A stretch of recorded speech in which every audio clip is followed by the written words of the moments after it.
আসসালামু আলাইকুম বন্ধুরা আজকে একটি চায়না এজি সার্কিট নিয়ে আসলাম। তো এটা আইসির নাম্বার TDA 1110 5 দেখুন বন্ধুরা। তো আমাদের এই ফিউজটা কিন্তু নষ্ট হয়ে গেছিলো। আমি ফিউজটা লাগিয়ে নিয়েছি, লাগিয়ে নেওয়ার পর লাইনটি দিয়ে দেখাচ্ছি। সিরিজ লাইন দেবো, এই যে দেখুন লাইন দেওয়ার সাথে সাথে কিন্তু অলরেডি সিরিজ লাইন কিন্তু জ্বলে উঠছে বন্ধুরা, আপনারা নিজেরাই দেখতে পারলেন। তো আপনারা পাওয়ার সাইডে যদি কোন পার্টস সমস্যা হয় আপনারা কিন্তু এটা মিটার দিয়ে কিন্তু মেজারমেন্ট করে দেখতে পারবেন। তো এটা কিন্তু শর্ট দেখাচ্ছে দুই সাইডেই, যার কারণের জন্য কিন্তু আমাদের সিরিজ লাইনটা ফুল জ্বলে উঠছে বন্ধুরা, যার কারণের জন্য কিন্তু কাট আউটটা নষ্ট হয়ে গেছে, ফিউজটা নষ্ট হয়ে গেছে। তো দেখুন আমাদের এসটিআর ঠিক থাকলে বুঝবো কি করে? আমরা এসটিআরটা ওপেন করে নিচ্ছি এবং পাওয়ার সাইড শর্ট আছে কিনা সেটা এখন মেপেই কিন্তু আমরা মেজারমেন্ট করতে পারবো। দেখুন, তো আমরা এখন ক্যাপাসিটারটি ধরছি, দেখুন আমাদের অলরেডি কিন্তু শর্টটি কিন্তু ছেড়ে গেছে। এই যে দেখুন শর্টটি কিন্তু ছেড়ে গেছে, আমাদের ফিল্টার ক্যাপাসিটারে কিন্তু শর্ট হয়ে গেছিলো। তো এরকম যদি শর্ট হয়ে থাকে তাহলে কিন্তু আপনারা এসটিআর অতি ফাস্টে ওপেন করে কিন্তু আপনারা দেখবেন, তারপরে দেখবেন লাইনটি দেওয়ার পরে ভোল্টেজটি আসে কিনা। দেখুন এসটিআর এই জিনিসগুলো 65 53 65 56 56 54 এগুলো কিন্তু সব একই, প্রথম সিরিয়ালের নাম্বারটা ঠিক থাকলেই হবে। এই যে লাইনটি দিয়ে নিয়েছি, দেখুন আমাদের এখানে কিন্তু 250 ভোল্ট পাচ্ছি। দেখুন 200 200 আড়াইশো ভোল্ট, আমরা কিন্তু 250 ভোল্ট পাচ্ছি। তো আপনারা অনেকেই হয়তো জানেন না এই সেটগুলোর, আপনারা এভাবে মেপে দেখছেন কি? আমরা একটা এসটিআর লাগিয়ে নিচ্ছি, দেখতেই পারছেন। তো এই সেটগুলো সবসময় মাথায় রাখবেন, এসটিআর লাগানোর পরে কিন্তু আমাদের ফিল্টার ক্যাপাসিটারে 260 ভোল্ট আসবে লোডে, 60 থেকে 65 ভোল্ট আসবে। তো অনেকেরই হয়তো অজানা থাকতে পারে, তার ক্ষেত্রে কিন্তু আমরা ক্যাপাসিটার কিন্তু 100টা ক্যাপাসিটার চেঞ্জ করে দিলে কিন্তু হবে না, কেননা এক একটা রকমের সিস্টেম আছে। তো সিস্টেম অনুযায়ী চললে কিন্তু আপনারা এই জিনিসগুলো বুঝতে পারবেন। তো যার কারণের জন্য আপনারা দেখুন এসটিআরটি আমরা কিন্তু লাগিয়ে নিয়েছি। তো এসটিআরটি লাগানোর পরে দেখুন এখন ফিল্টার ক্যাপাসিটারের ভোল্টেজটা দেখাচ্ছি। দেখুন ফিল্টার ক্যাপাসিটার ভোল্টেজ কিন্তু সরি, এই যে বন্ধুরা দেখুন এখানে 14 থেকে 15 ভোল্ট থাকবে, অথচ কিন্তু মিটারে কাটা কিন্তু আপ ডাউন পারছে। তো আমাদের কিন্তু দেখুন যেটা এই যে মূলত এই যে ভোল্টেজটাও কিন্তু একদম লো, একদম ভোল্টেজ লো ভোল্ট এখানে দেখাচ্ছে। এই যে দেখুন 260 প্লাস চলে এসেছে, কিন্তু আপনারা নিজেরাই দেখলেন বন্ধুরা 260 ভোল্ট কিন্তু আমাদের চলে এসেছে শুধুমাত্র এসটিআরটি লাগানোর পরে। তো আমাদের লোড দিয়ে দেখবো আমাদের আসলে সমস্যাটা কোন জায়গায়। তো দেখুন আমি কিন্তু লোড দিয়ে দিয়েছি বন্ধুরা, এই যে দেখুন একদম লো ভোল্টেজ কিন্তু নেই। তো আমাদের যে কাজগুলো করণীয়, এখানে ভোল্টেজটি মেজারমেন্ট করে দেখব, ভোল্টেজ কিন্তু একবারেই লো। তো এই যে এখানে আমরা রেজিস্ট্যান্সগুলো মাপবো, লাইন অফ করে দিয়ে রেজিস্ট্যান্স আছে, এখানে ডায়োড আছে, পাওয়ার সাইডে একটাই মাপবো, মাপার পরে কিন্তু আমরা এই সাইডে চলে আসবো বন্ধুরা। তো এখানে ডায়োডও ঠিক আছে, রেজিস্ট্যান্সও ঠিক আছে, তাহলে এই সাইডে দেখার দরকার নেই। তো আমাদের এখানে দেখব, এই সাইডটুকে দেখব, এই সাইডটা এখানে দেখব। আচ্ছা, মূলত আমাদের এগুলো কিন্তু রেজিস্ট্যান্স আছে, ডায়োড আছে, এগুলো মাপছি ঠিক দেখাচ্ছে। তো ভেরিয়েবল এখানে এই রেজিস্ট্যান্সটি দেখব, এই রেজিস্ট্যান্সটির কী অবস্থা, ভেরিয়েবল ঠিক আছে, রেজিস্ট্যান্সটির কী অবস্থা ভেরিয়েবল থেকে যেটা এসেছে।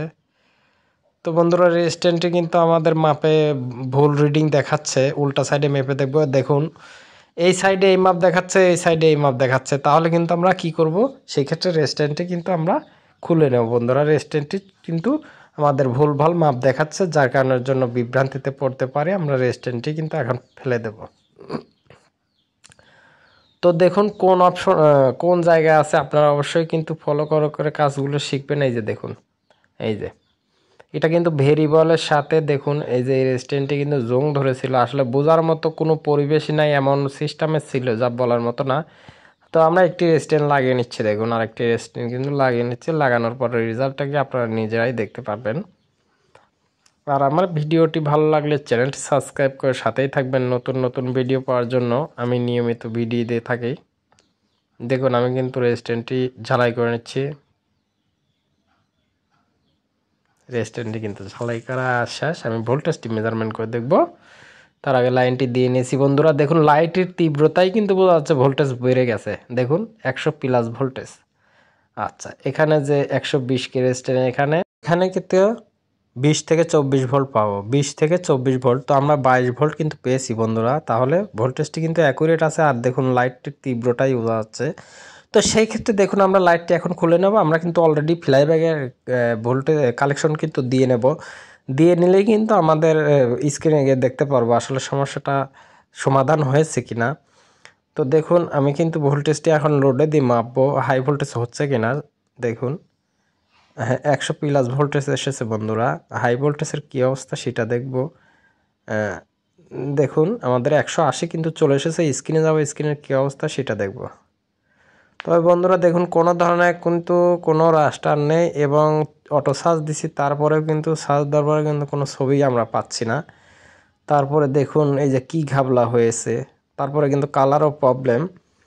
তো দেখব আসলে সমস্যাটা কোথার থেকে হচ্ছে।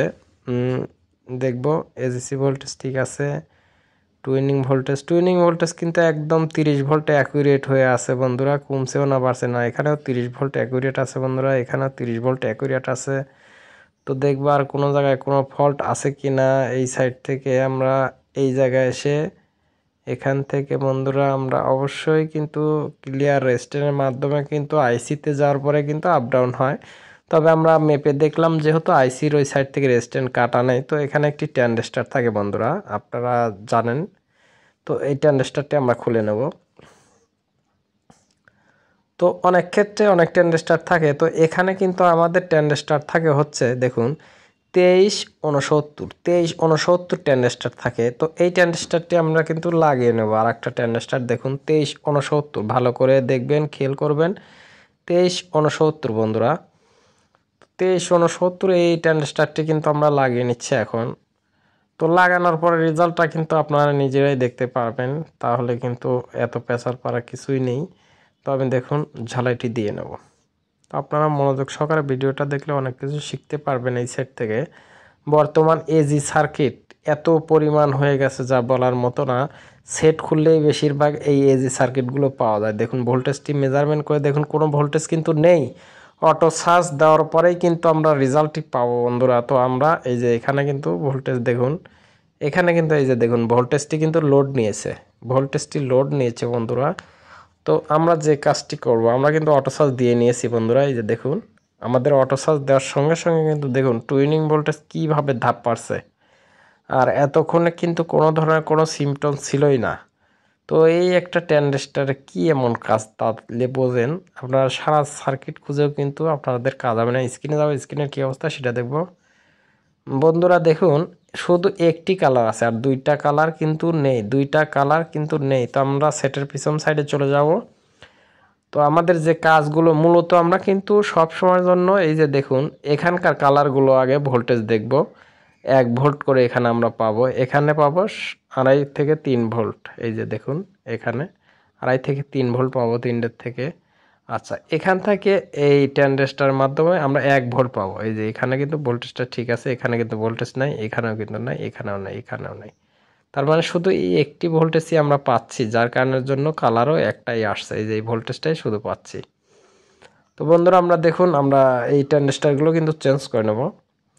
ট্রানজিস্টরগুলো চেঞ্জ করে নেওয়ার পরে তারপরে আপনাদেরকে লাইনটি দিয়ে দেখাবো, তাহলে কিন্তু আপনারা ক্লিয়ারলি রেজাল্ট পেয়ে যাবেন।